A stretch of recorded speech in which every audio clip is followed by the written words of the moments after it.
In this video, we're going to take a look at spelling some triads above given roots. And then later in the video, we'll be looking at inverted triads and figuring out the inversion, the root of the chord, and the quality or the type. All right, so first thing to notice here is the clefs are changing pretty regularly. So here we have treble and then bass and then treble and bass and so on. So the first one, we're going to be spelling a minor triad above a G. And you can see I've already sketched in the third and the fifth. And that's really the first thing that you want to do. Triads are always spelled from letter names that are a third apart from one another. So if you start on a G, you know the next member of the chord, which is the third, will be a third above, which is B, and then the fifth will be a D. All right, remember that a minor triad has a minor third on the bottom between the root and the third, and a major third between the third and the fifth. Also a reminder that there are 3 half steps in a minor third and 4 half steps in a major third. So I'm going to use my keyboard here to show you some of these. If you start on G and you go up a minor third, 1, 2, 3 half steps, that's B flat. So G to B flat is a minor third, and then we need a major third on top. Major third is 4 half steps. 1, 2, 3, 4. So a minor triad on G is spelled G, B flat, D. Again, we should have a minor third between the root and the third, and a major third between the third and the fifth. Okay, next one is a major triad. So again, the first thing you want to do is just go ahead and write in the third and the fifth. By the way, if you start on a line, your third and your fifth will be on lines. But if you start on a space, your third and fifth will be on spaces.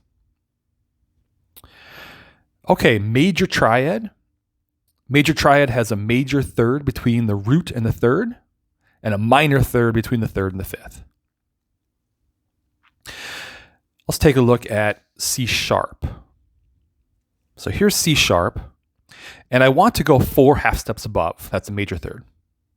1, 2, 3, 4. Now notice it puts me on the F key on the keyboard, but remember it has to be spelled like an E. So it's actually going to be E sharp. Take a look at that again. 1, 2, 3, 4. Don't say it's F, because if you start on a C, your third has to be some kind of E. That will be E sharp. Now we need a minor third above the E sharp. 1, 2, 3. G sharp. So a major triad on C sharp is spelled C sharp. 1, 2, 3, 4. E sharp. 1, 2, 3. G sharp. Okay, next one is augmented above an E.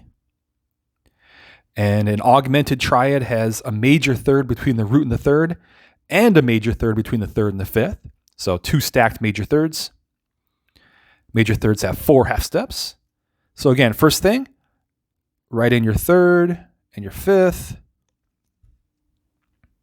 So some kind of E, some kind of G, and some kind of B. Of course, don't change the root that's given. That's the given pitch in this case. All right, major third above E. 1, 2, 3, 4 puts me on G sharp. Major third above G sharp.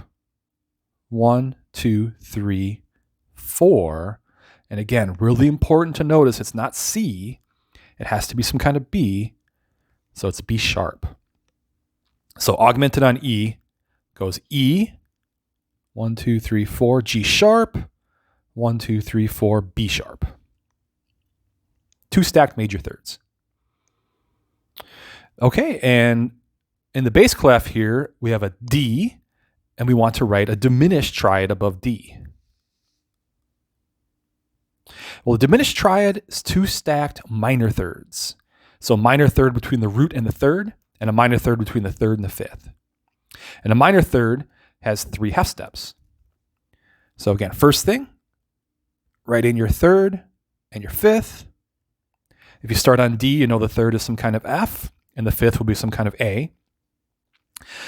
Then you're going to go a minor third above D.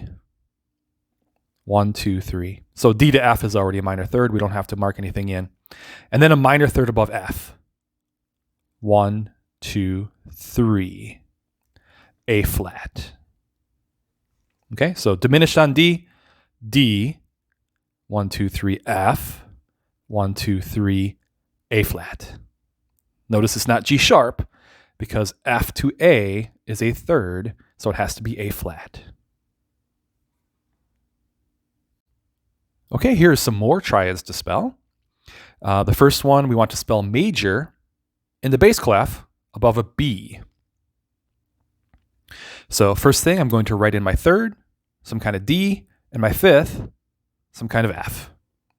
Do that first. Otherwise, you might think that B to E flat would be the first interval, but in fact will be D sharp. You'll see in a minute. Okay, major triad. That means major third between the root and the third, and a minor third between the third and the fifth. So 4 half steps between root and third, 3 half steps between third and fifth. Start on a B on your keyboard, can be any B, and go up 4 half steps.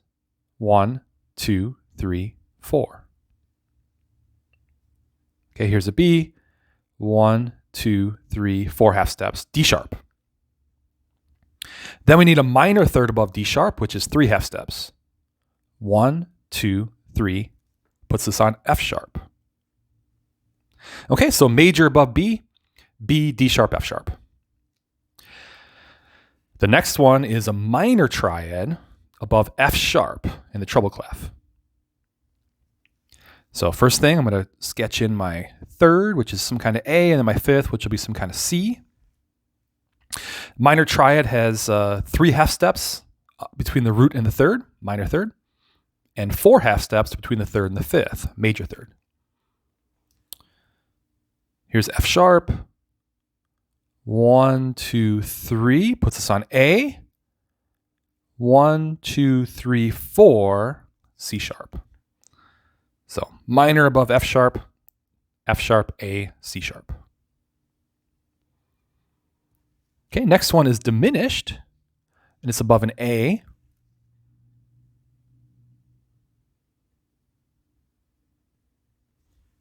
So some kind of C and then some kind of E.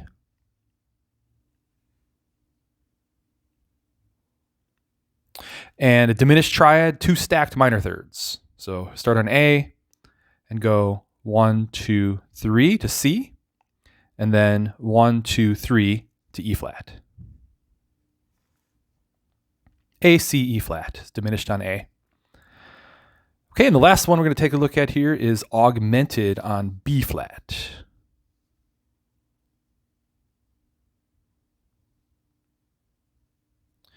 So first of all, sketch in the third, which is some kind of D, and the fifth, which is some kind of F. Remember, an augmented triad is 2 stacked major thirds, 4 half steps between the root and the third, and 4 half steps between the third and the fifth. Start on a B flat. 1, 2, 3, 4, D. 1, 2, 3, 4, F sharp.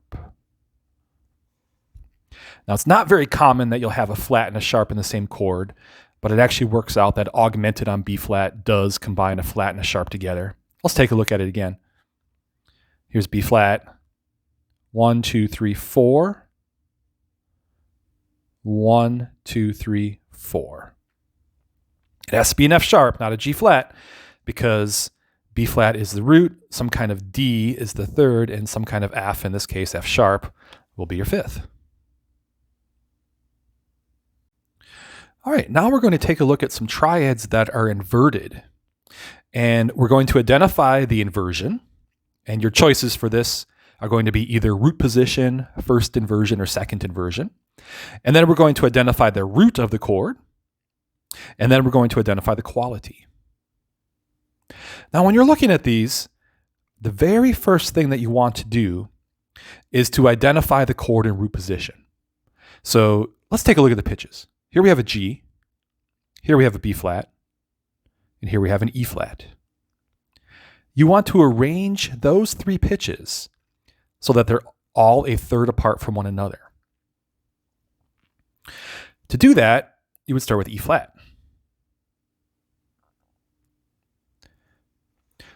Do you see how between E flat and G is a third? And between G and B flat is a third? So this is the chord in root position. You have to know the chord in root position to answer all the questions about it here. What's the inversion, what's the root, and what's the quality? So given these pitches, G, B flat, and E flat, arrange them so all the notes, all the letter names, are a third apart from one another. In this case, it's going to be E flat to G is a third, and G to B flat's a third. You might also be able to visualize it if you would like, and you can actually see that if you move the E flat down, you would have the chord in root position. So that would be the root position chord. You might also notice that when they're in close position, you'll have more space up here and a little less down here for first inversion. For second inversion, you'll have more space down here and then less on top. So you can kind of see just by the way it looks on the staff. You know, this one's first inversion. This one's first inversion because there's more space here and less here. This one's in root position. This one's in second inversion because there's more space in the bottom, less on top. This one's in first inversion because here we have less, more space on top. Second inversion, you can just tell by the way it looks, right? And this one's also in second inversion. Now, that trick only works when the chords are in close position though. And close position is when they're as tightly packed as you can get them on the staff. So for these, it does work as a visual trick, but I really encourage you to take the notes, identify them, and then write the chord in root position above so you can see the chord in root position. Okay, so for this first one, the E flat is going to be your root. E flat's the root, G's the third, and B flat is the fifth. Well, what's in the bass? The bottom sounding pitch is G. G is the third of the chord. If the third is in the bass, that makes it first inversion.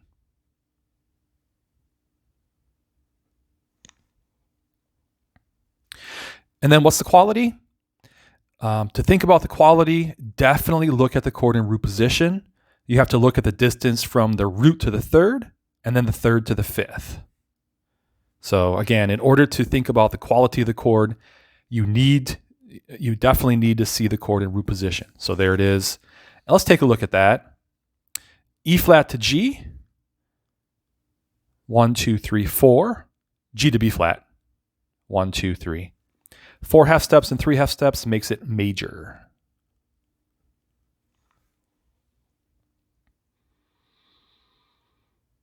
Okay, let's move on to the next one. Here in the bass clef, we have an E, an A, and a C sharp. Okay, next step, you want to stack those notes so they're all a third apart from one another. Arrange those note names, those letter names, so that they're all expressed in thirds. A, C sharp, E. Right? A to C is a third, C to E is a third. Now, when you write the chord in root position, make sure you include any accidentals that were in the initial chord. So here I have A, C sharp, and E. So I know that A is the root.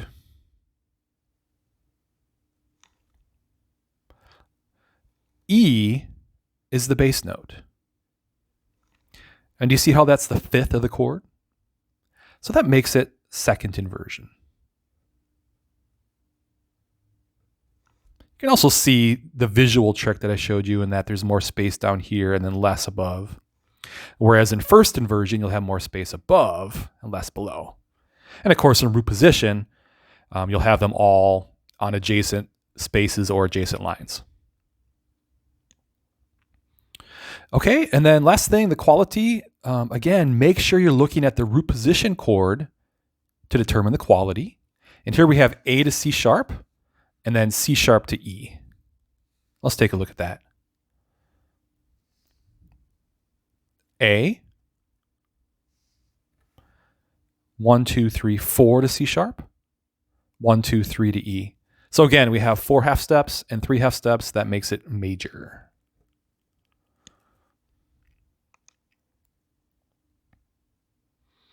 Okay, next one in the treble clef, we have the notes E flat, G flat, and C.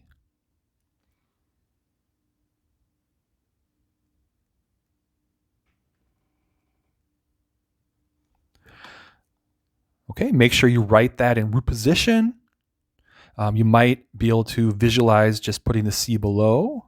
And so here it's C, E flat, and G flat. That's the root position chord. How do you know? Because the letter names are a third apart from one another.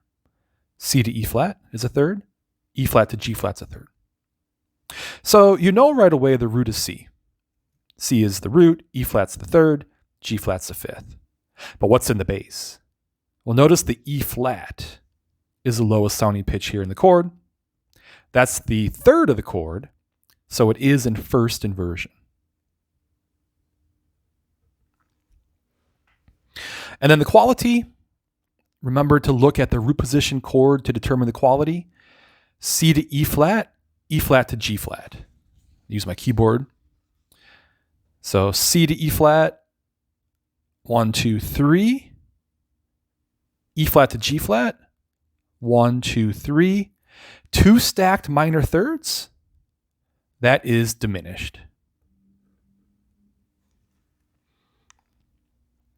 All right, here in the bass clef, you can hopefully visually see right away that we are dealing with a root position chord. Notice how they're all stacked on adjacent spaces here. C, E, G sharp. So C is the root. The inversion, well, it's in root position.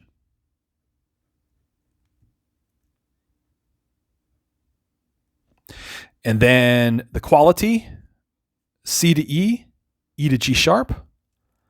Look at your keyboard. C to E, 1, 2, 3, 4. E to G sharp, 1, 2, 3, 4. 2 stacked major thirds, that is augmented. You can also use the plus for augmented, or the little diminished sign, which kind of looks like a degree symbol, for diminished.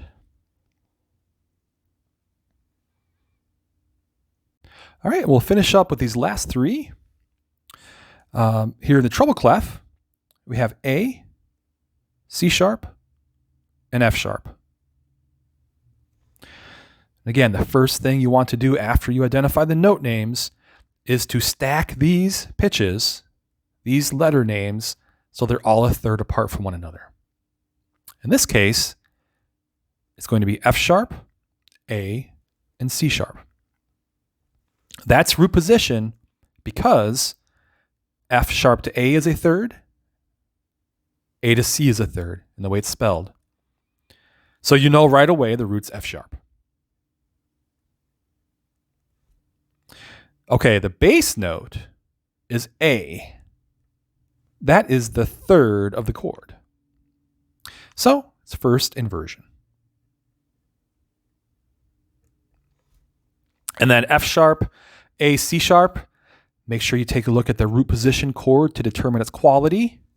F sharp, A, C sharp. Here's F sharp. 1, 2, 3 to A. 1, 2, 3, 4 to C sharp.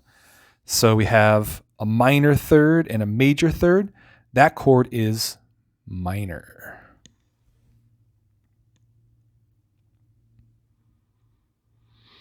Okay, next one in the bass clef, we have A, D, and F. You might be able to imagine the A above DFA. Okay, that's how you can kind of restack second inversion. But anyways, if you put the letter names so they're all a third apart from one another, you would have D, F, A in this case. Right? D to F's a third, F to A is a third. So here's the chord in root position. So the D is the root. A is the bass note.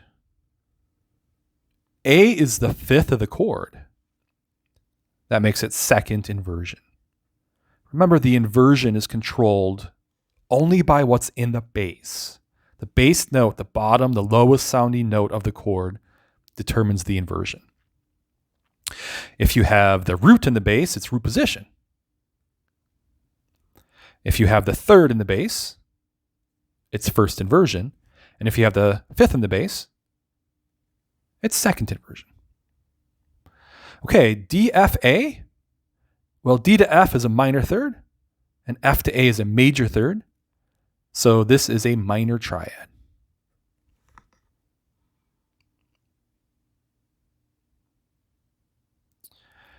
Three half steps from here to here, 4 half steps from F to A.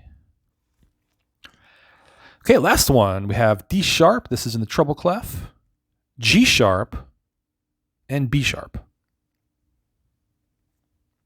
Could you imagine the D sharp up here to have it in root position? Otherwise, it's fine. You can stack the letter names. Either way is fine. But here's what it would actually look like in root position.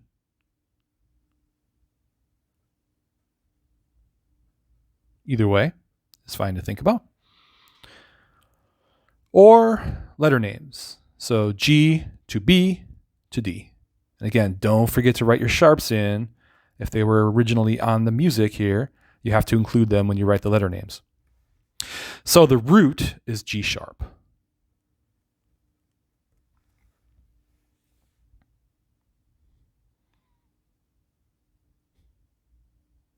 What's in the bass? Well, the D sharp, the fifth of the chord. So it is second inversion.